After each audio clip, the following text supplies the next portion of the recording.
तो देखिए इस प्रश्न में आपसे क्या पूछ रहे हैं कि अभी हाल ही में जारी असमानता घटाने की प्रतिबद्धता सूचकांक यानी कि commitment to reducing inequality index 2022 में भारत कौन से स्थान पे रहा? तो आंसर होगा 123वें स्थान पे। तो अभी ऑक्सफैम इंटरनेशनल के द्वारा जारी commitment to reducing inequality index 2022 यानी कि असमानता घटाने की प्रतिबद्धता सूचकांक 2022 में भारत 161 देशों में से 123वें स्थान पर रहा है। बात करें इस इंडेक्स में पहले स्थान पे कौन सा देश है, तो नॉर्वे है, सेकंड पे जर्मनी है और तीसरे पे ऑस्ट्रेलिया है। तो इस इंडेक्स के अनुसार स्वास्थ्य क्षेत्र में खर्च करने के मामले में भारत सबसे खराब प्रदर्शन करने वाले देशों में शामिल है। वैसे आपको बता दूं 2020 में जो रैंकिंग आई थी उसके हिसाब से तो भारत 6 स्थान ऊपर ही आया है। 2020 में भारत 129 नंबर पे था। आपको याद होगा अभी स्वच्छता सर्वेक्षण रिपोर्ट जारी की गई और लगातार छठी बार इसमें इंदौर टॉप पे रहा। वहीं बड़े राज्यों में बात करेंगे तो मध्य प्रदेश टॉप पे रहा, छोटे राज्यों में बात करेंगे तो त्रिपुरा टॉप पे रहा। और अगर 1 लाख से कम आबादी में बात करेंगे तो महाराष्ट्र का पंचगनी टॉप पर है। वहीं गंगा के किनारे बसे सबसे स्वच्छ शहर की बात करेंगे तो हरिद्वार है। आपको याद है भी ग्लोबल इनोवेशन इंडेक्स आया था, उसमें भारत 40वें स्थान पे था, टॉप पे था स्विट्जरलैंड। अभी ग्लोबल क्रिप्टो एडॉप्शन इंडेक्स 2022 आया था, उसमें भारत 4थे स्थान पे था, टॉप पे वियतनाम रहा। अभी ह्यूमन डेवलपमेंट इंडेक्स मानव विकास सूचकांक आया था, उसमें भारत 132 नंबर पे था, टॉप पे स्विट्जरलैंड था। उसी तरह से आपको याद होगा ग्लोबल सस्टेनेबल डेवलपमेंट रिपोर्ट 2022 आई थी, उसमें भारत 121वें स्थान पे था, टॉप पे फिनलैंड था। वर्ल्ड कॉम्पिटिटिवनेस इंडेक्स आया था, भारत 37 नंबर पे था, टॉप पे डेनमार्क था। ग्लोबल पीस इंडेक्स 2022 आया, उसमें भारत 135वें स्थान पे था, टॉप पे आइसलैंड था। एक ग्लोबल लिवेबिलिटी इंडेक्स आया था, मतलब दुनिया का सबसे अच्छा रहने योग्य शहर बताया उसमें, तो पहले स्थान पे ऑस्ट्रिया का वियना था, सेकंड पे कोपेनहेगन था और तीसरे पे ज्यूरिख स्विट्जरलैंड था। दिल्ली 112वें स्थान पे था टोटल 140 शहरों में से। इसको जारी किया था इकोनॉमिस्ट इंटेलिजेंस यूनिट ने। और पर्यावरण प्रदर्शन सूचकांक की बात करेंगे तो भारत आखिरी स्थान पे था, 180वें स्थान पे, टॉप पे डेनमार्क था इसमें। बाकी आपको याद है ही सही, विश्व वायु शक्ति सूचकांक वर्ल्ड एयर पावर इंडेक्स में भारतीय वायुसेना तीसरे स्थान पे है, पहले स्थान पे अमेरिका की वायुसेना है। एक travel and tourism development index जिसको वर्ल्ड इकोनॉमिक फोरम ने जारी किया, उसमें भारत 54वें स्थान पे है, टॉप पे जापान है। एक वर्ल्ड प्रेस फ्रीडम इंडेक्स भी याद रखो जिसको जारी करता है रिपोर्टर्स विदाउट बॉर्डर, भारत 150वें स्थान पे है, टॉप पे नॉर्वे है। एक वर्ल्ड हैप्पीनेस रिपोर्ट भी याद रखो, भारत 136 नंबर पे था, टॉप पे फिनलैंड था। और एक डेमोक्रेसी इंडेक्स लोकतंत्र सूचकांक जिसको इकोनॉमिस्ट इंटेलिजेंस यूनिट ने जारी किया, भारत 46 नंबर पे है, टॉप पे नॉर्वे है।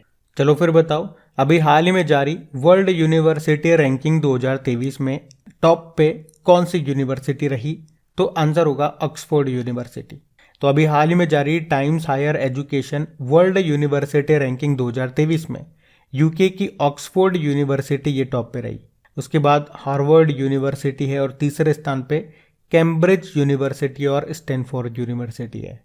इसमें आईआईएससी बेंगलुरु ये भारतीय संस्थानों में टॉप पे रहा। वैसे ओवरऑल लिस्ट में आप देखोगे तो 251 से 300 बैंड रेंज में ये रहा है। अच्छा, आपको याद है वडोदरा में जो रेल यूनिवर्सिटी है उसका नाम बदल के क्या कर दिया गया? गति शक्ति यूनिवर्सिटी। भारत का पहला वन विश्वविद्यालय ये कहाँ पे बनेगा? तेलंगाना में। और भारत के बाहर पहला योग विश्वविद्यालय आपको मिलेगा अमेरिका में। अभी ट्रांसजेंडरों के लिए देश की पहली यूनिवर्सिटी ये कहाँ पे स्थापित की जा रही है? तो आंसर होगा कुशीनगर में। तो ये भी आप याद रखना। और आपको याद है राष्ट्रीय खेल विश्वविद्यालय ये कहाँ पे स्थापित किया जाएगा? मणिपुर में। और बताओ अभी किसने खेल को उद्योग का दर्जा दिया था? तो आंसर होगा मिजोरम ने।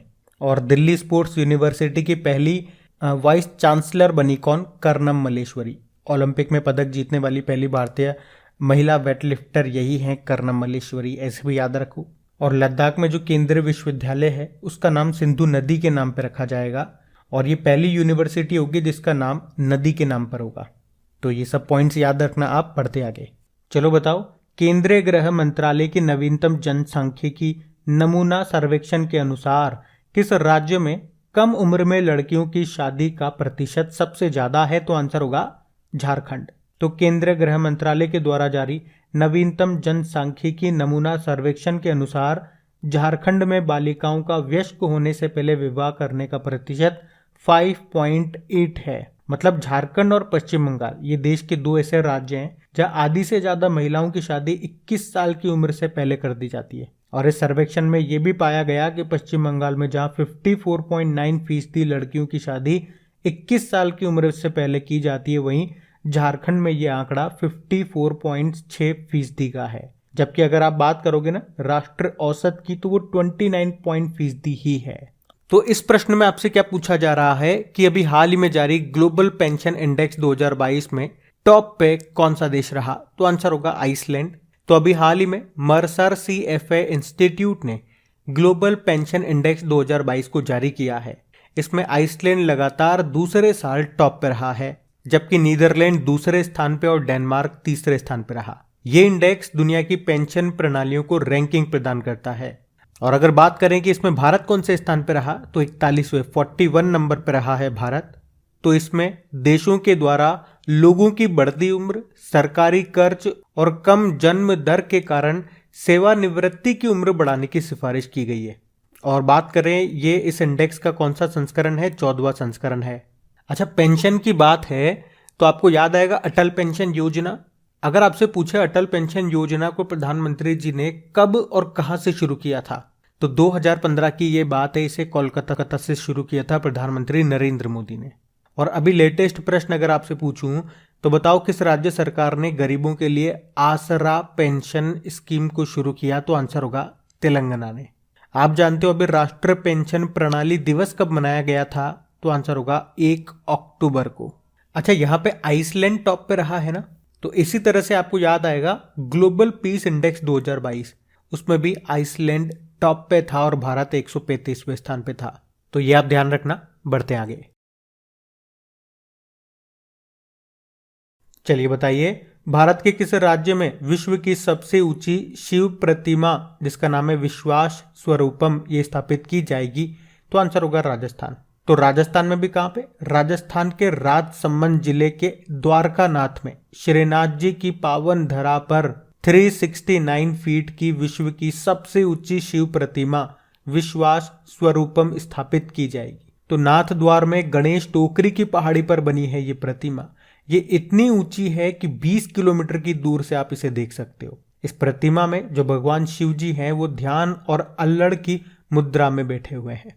इस प्रतिमा में 3000 टन स्टील और लोहा लगा है और इसे बरसात और धूप से बचाने के लिए जिंक की कोटिंग और कॉपर कलर किया हुआ है।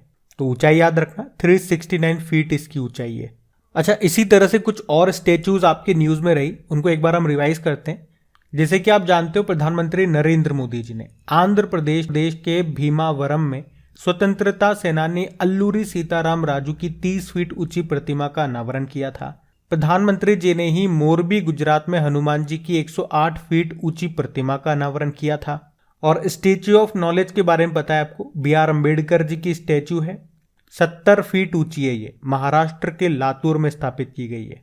और भगवान बुद्ध की लेटी हुई मुद्रा में सबसे लंबी प्रतिमा बनाई जा रही है, 100 फीट लंबी है। ये बोधगया में बन रही है। ये इसकी मूर्तिकार कौन है? मिंटू पॉल है। स्टैचू ऑफ इक्वलिटी जानते हो, हैदराबाद में है। संत रामानुजाचार्य जी की 216 फीट ऊंची प्रतिमा है और ये बैठी हुई मुद्रा में दूसरी सबसे ऊंची मूर्ति है दुनिया में। और स्टैचू ऑफ यूनिटी तो आप जानते ही हो, सरदार पटेल जी की दुनिया की सबसे ऊंची स्टैचू है। ये केवड़िया गुजरात में नर्मदा नदी के किनारे साधु बेट द्वीप पर दुनिया की सबसे ऊंची 182 मीटर ऊंची ये प्रतिमा है। इसके वास्तुकार का नाम भी याद रखना, राम वी सुतार है। तो ये ध्यान रखना। बढ़ते आगे।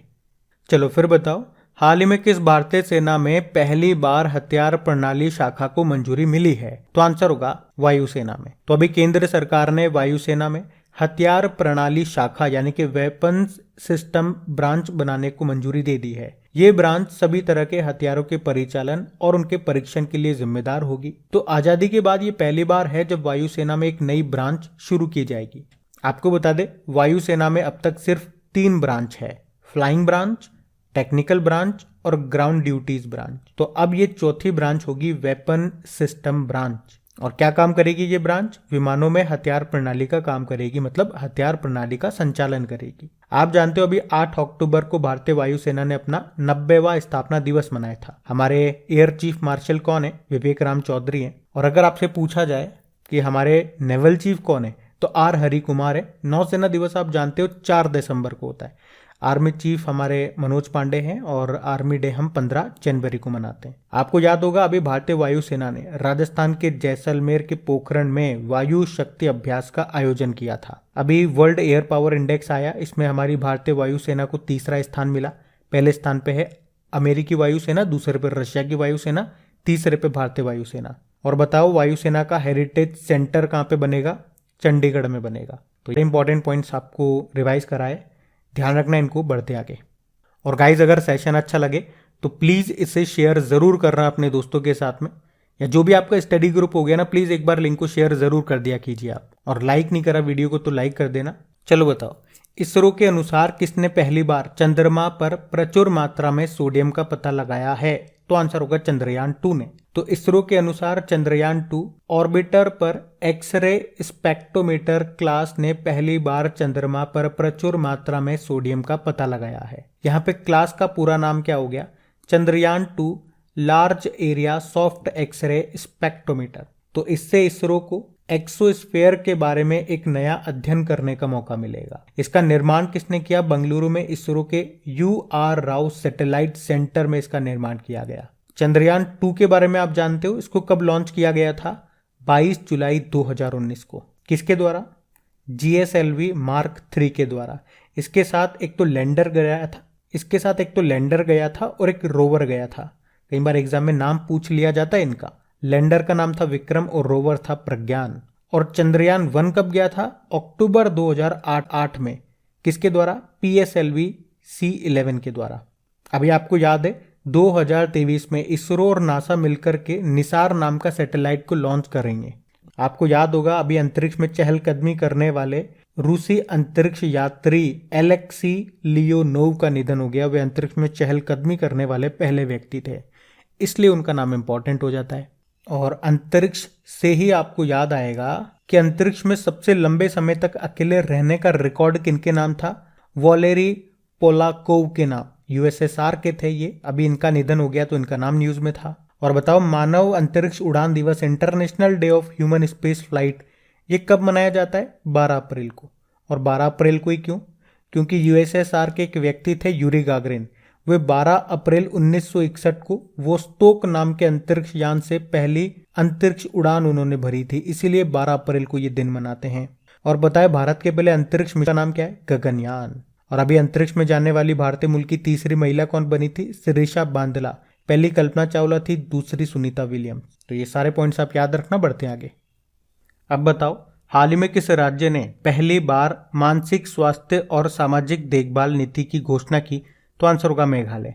तो अभी आपको याद होगा हमने विश्व मानसिक स्वास्थ्य दिवस मनाया था, वर्ल्ड मेंटल हेल्थ डे 10 अक्टूबर को।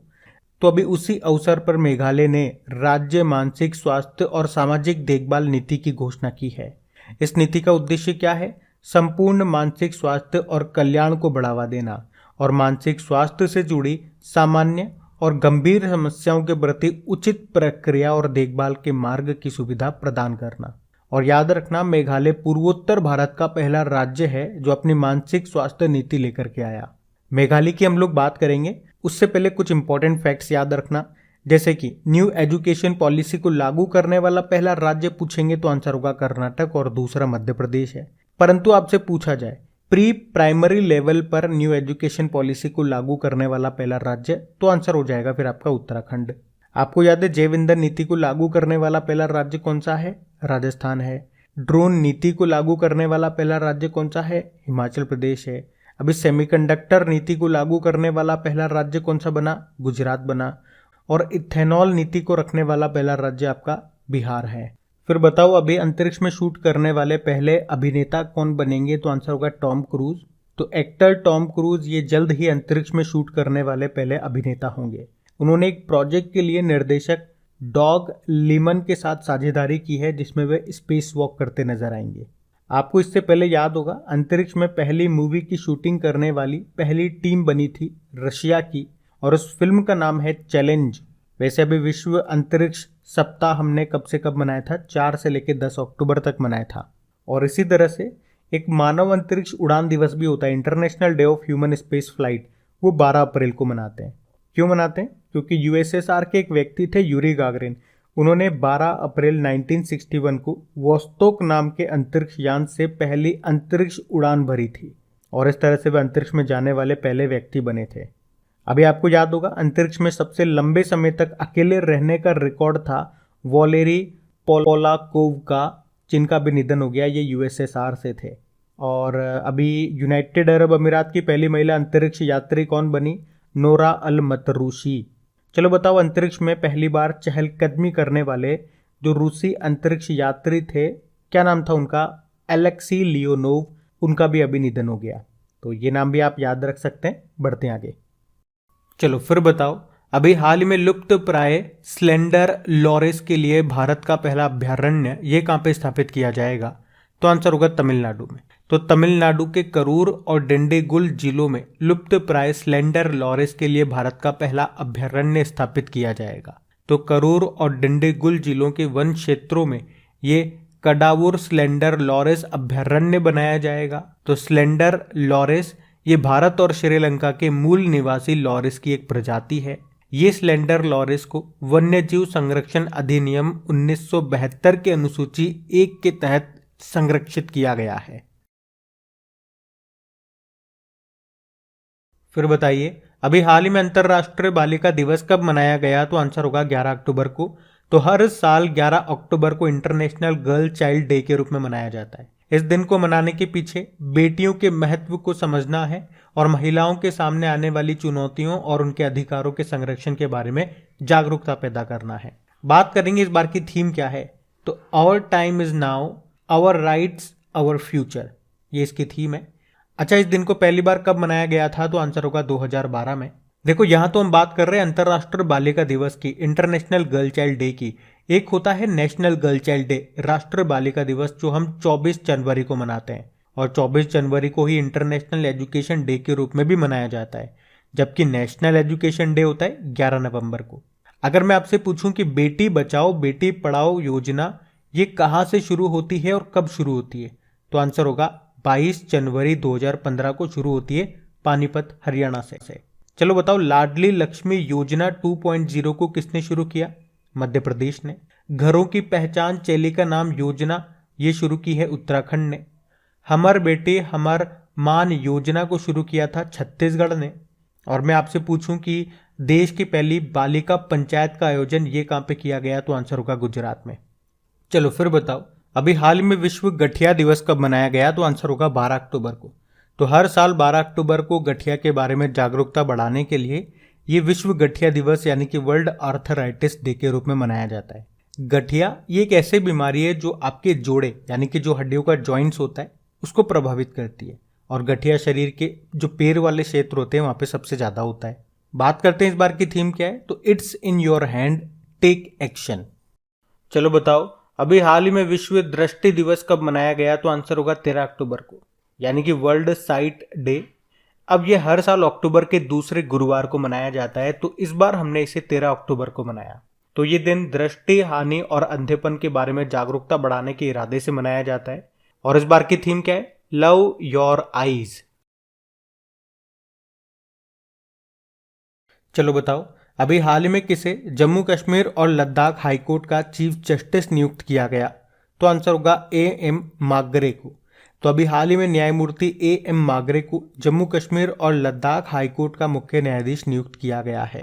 तो ये जो AM मागरे हैं ये अभी जम्मू कश्मीर लद्दाख हाईकोर्ट में न्यायाधीश थे, लेकिन अब मुख्य न्यायाधीश बन गए। किनका स्थान लेंगे ये?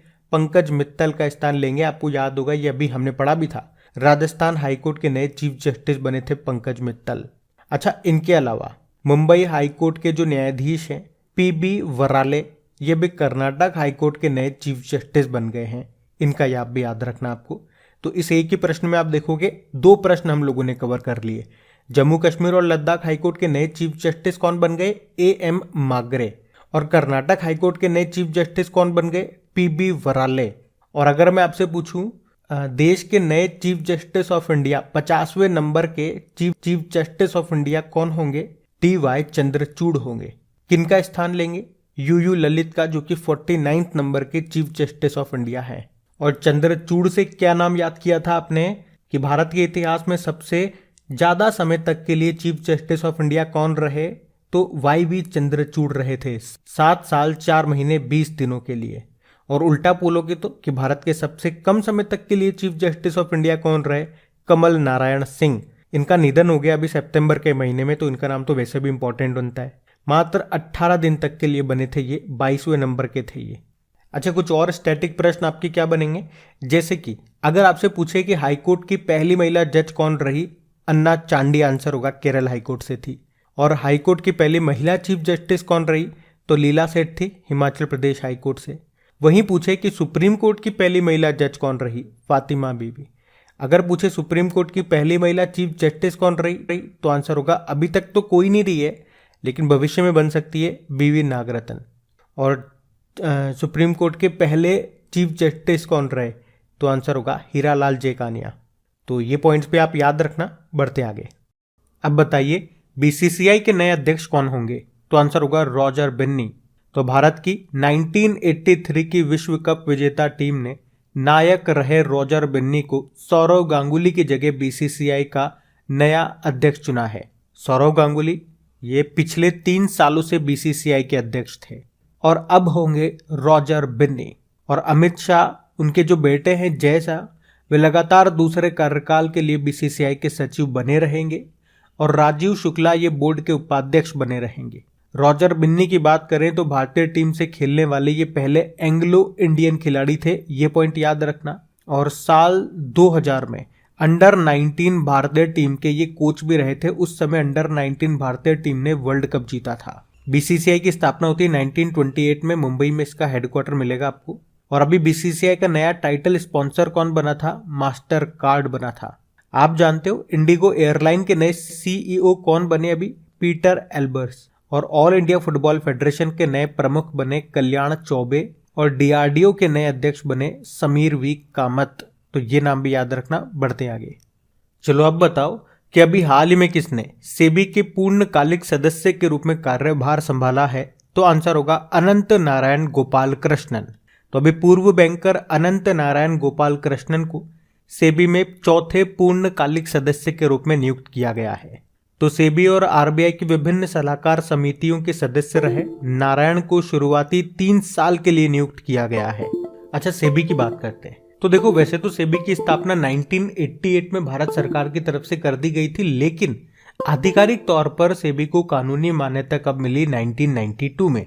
और आप जानते हो भारत में प्रोजेक्ट ये लॉन्च हुआ था 1992 में, और प्रोजेक्ट टाइगर 1973, ये भी याद रखना। इसका मुख्यालय मिलेगा आपको मुंबई में। और इसकी पहली महिला अध्यक्ष का नाम क्या है? माधवीपुरी बुच। अभी आपको याद हो तो इसी साल सेबी ने उषा थोराट की अध्यक्षता में म्यूचुअल फंड पर सलाहकार समिति का पुनर्गठन भी किया था। बाकी Association of Mutual Funds in India के अध्यक्ष बने अभी A Balasubramaniam. SBI General Insurance के MD CEO बने किशोर कुमार पोलू दासू। और गेल के अध्यक्ष बने अभी संदीप कुमार गुप्ता। ध्यान रखना ये। बढ़ते आगे। फिर बताइए अभी हाल ही में किसने भारतीय T20 क्रिकेट में पहले इम्पैक्ट प्लेयर बनकर इतिहास रच दिया? तो आंसर होगा ऋतिक शौकीन ने।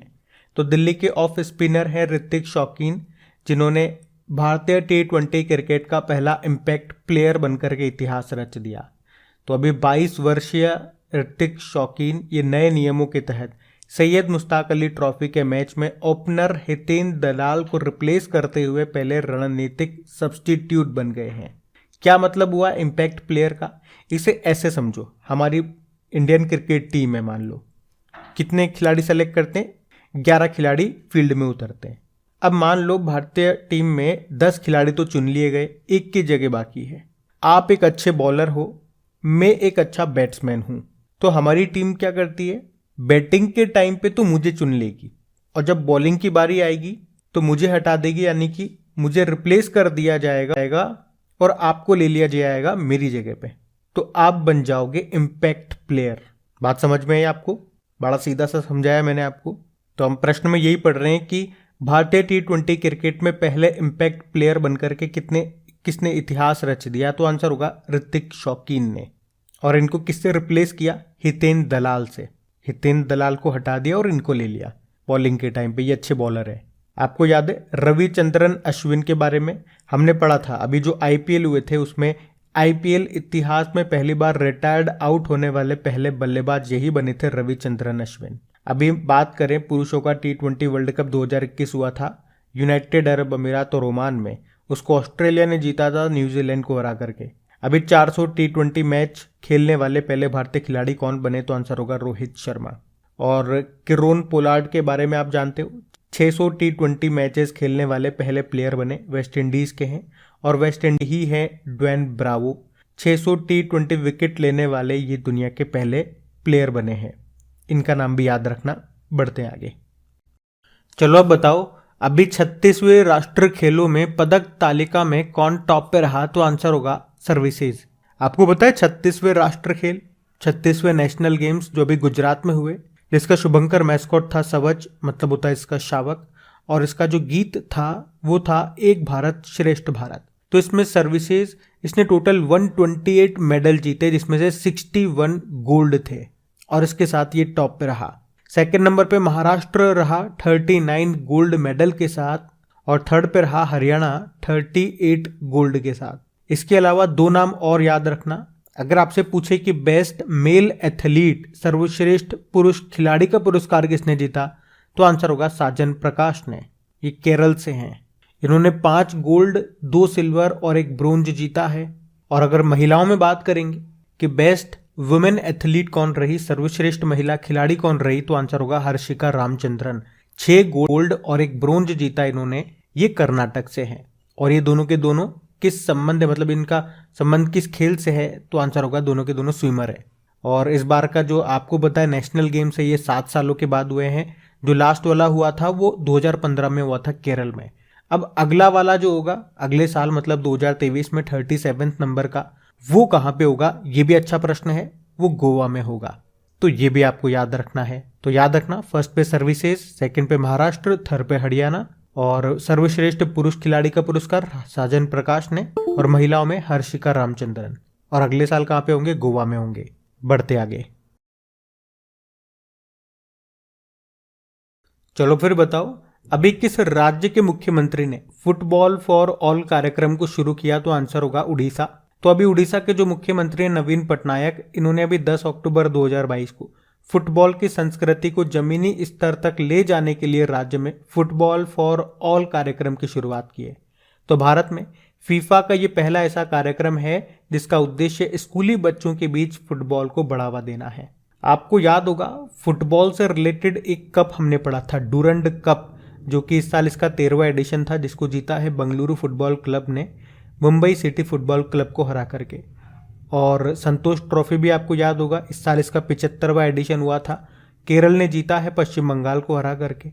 आप जानते हो इस बार जो फीफा वर्ल्ड कप 2022 वाले हैं उसको होस्ट कर रहा है कतर दोहा, जिसका मैस्कॉट क्या है? लाइव मैस्कॉट यानी कि शुभंकर, और इसका स्पॉन्सर है कौन? बाइजूस। और जो 2026 वाले फीफा वर्ल्ड कप होंगे वो 3 देशों में होंगे, यूएस, कनाडा और मैक्सिको में। आप जानते हो अभी ऑल इंडिया फुटबॉल फेडरेशन के अध्यक्ष कौन बने? कल्याण चौबे बने।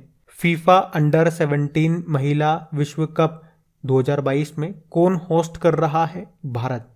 और अभी हमने पढ़ा था क्रिस्टियानो रोनाल्डो के बारे में।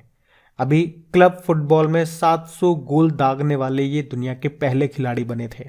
फिर बताइए, अभी किस राज्य सरकार ने हिमकैड नाम से एक नई योजना शुरू की? तो आंसर होगा हिमाचल प्रदेश। तो अभी हिमाचल प्रदेश सरकार ने किसानों को सिंचाई की सुविधा उपलब्ध कराने के लिए हिमकैड नाम से एक नई योजना को शुरू किया है। ये योजना बेहतर जल संरक्षण, फसल विविधीकरण और एकीकृत खेती के लिए किसानों के खेतों को शुरू से अंत तक संपर्क प्रदान करेगी। और आपको बता दूं, नवीनतम आंकड़ों के अनुसार हिमाचल प्रदेश का लगभग 80% कृषि क्षेत्र वर्षा पर ही निर्भर है। अगला प्रश्न है, अभी हाल ही में किसे 2022 का Lokmat Maharashtra of the year award से सम्मानित किया गया? तो आंसर होगा रणवीर सिंह और कियारा आडवाणी को। तो अभी रणवीर सिंह और कियारा आडवाणी को मुंबई में Lokmat Maharashtrian of the year 2022 award से सम्मानित किया गया है। अभी महाराष्ट्र के जो मुख्यमंत्री हैं एकनाथ शिंदे और उप मुख्यमंत्री हैं देवेंद्र फडणवीस, उन्होंने इन दोनों एक्टर को सम्मानित किया। आपको याद है सबसे इंपॉर्टेंट पॉइंट कि 52वां दादा साहब फाल्के पुरस्कार 2020 के लिए किसे मिला? आशा पारेख को। ये मोस्ट इंपॉर्टेंट है, याद रखना। अभी 68वें नेशनल फिल्म अवार्ड्स 2022 की घोषणा हुई थी। उसमें बेस्ट एक्टर का अवार्ड मिला है अजय देवगन और सूर्या को। अजय देवगन को मिला है तानाहाजी के लिए और सूर्या को मिला है सोराराई पोट्रू मूवी के लिए। ये तमिल फिल्म है।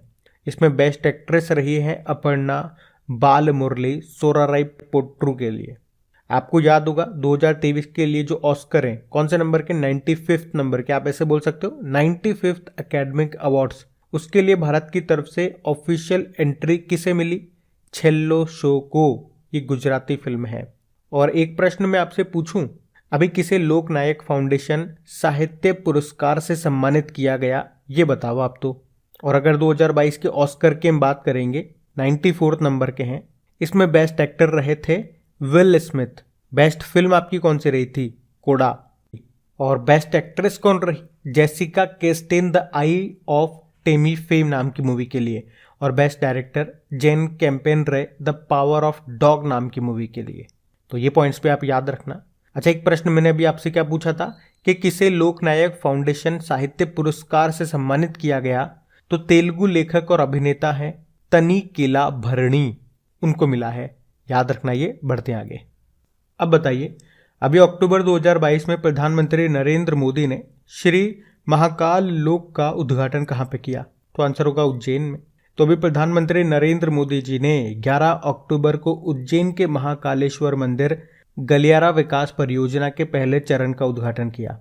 तो इसके तहत महाकाल लोक कॉरिडोर को शुरू किया गया और इस परियोजना की लागत है 856 करोड़ रुपए।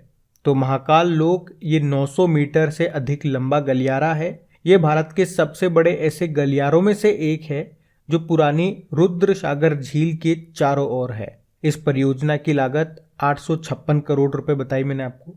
और याद रखना महाकाल लोक ये 900 मीटर से अधिक लंबा गलियारा है और इसके निर्माण में राजस्थान में बसी पहाड़पुर क्षेत्र से प्राप्त बलुआ पत्थरों का उपयोग किया गया है।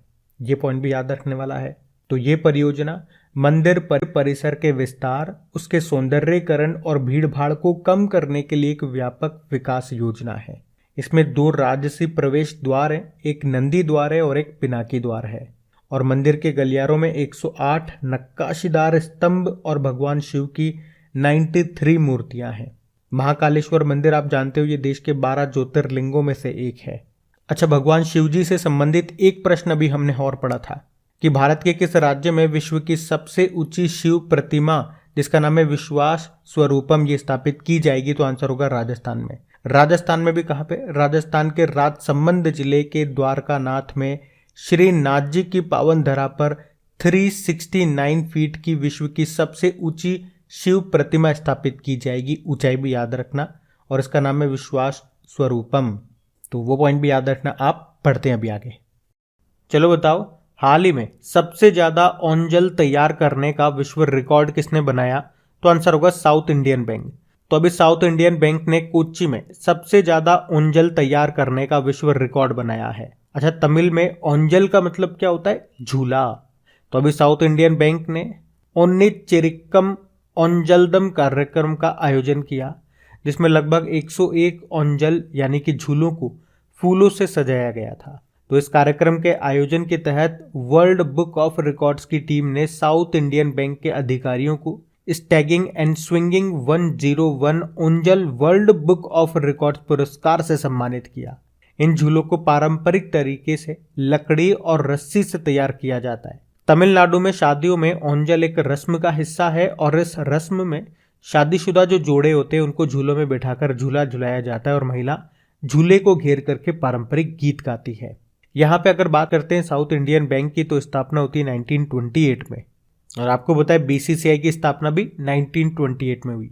हेडक्वार्टर त्रिशूर केरल में है और इसके सीईओ मुरली रामकृष्णन है। आईसीआईसीआई बैंक न्यूज में था, अभी इसने स्मार्ट वायर सर्विस शुरू किया। यूको बैंक की बात करें तो रुपया व्यापार के लिए आरबीआई की मंजूरी पाने वाला ये पहला बैंक बना। और एचडीएफसी बैंक ने केरल के कोझिकोड में अपना पहला महिला शाखा ब्रांच खोला है। वुमेन ऑपरेटेड होगा पूरी तरह से वो, तो ये भी याद रखना आप। बढ़ते आगे। फिर बताओ, अभी अक्टूबर 2022 में भारतीय नौसेना ने आंध्र प्रदेश में किस नाम से एक सुरक्षा अभ्यास का आयोजन किया? तो आंसर होगा प्रस्थान। तो अभी भारतीय नौसेना ने 12 अक्टूबर 2022 को आंध्र प्रदेश के काकीनाडा से दूर अपतटीय विकास क्षेत्र में प्रस्थान नाम से एक सुरक्षा अभ्यास का आयोजन किया। तो पूर्वी नौसेना कमान के द्वारा आयोजित यह अभ्यास हर 6 महीने में आयोजित किया जाता है। अच्छा, अगर आपसे पूछा जाए नौसेना दिवस हम कब मनाते हैं? 4 दिसंबर को। और नौसेना प्रमुख कौन है? आर हरिकुमार है। अच्छा, इसी तरह से आपको याद होगा इस साल भारतीय नौसेना ने एक बहुपक्षीय अभ्यास यानी कि मल्टीनेशनल नेवल एक्सरसाइज का आयोजन किया था, मिलन 2022 नाम से। कहाँ पे? विशाखापत्तनम में। इसमें 39 देशों ने हिस्सा लिया था। और अगर मैं आपसे पूछूं कि भारत और अमेरिका के बीच में युद्ध अभ्यास नाम का एक्सरसाइज ये कहाँ पे हुआ? उत्तराखंड के औली में। अभी वज्र प्रहार नाम का एक्सरसाइज ये भी भारत और अमेरिका के बीच में हुआ था। कहाँ पे? हिमाचल प्रदेश के बकलोह में। तो ये भी याद रखना। बढ़ते आगे।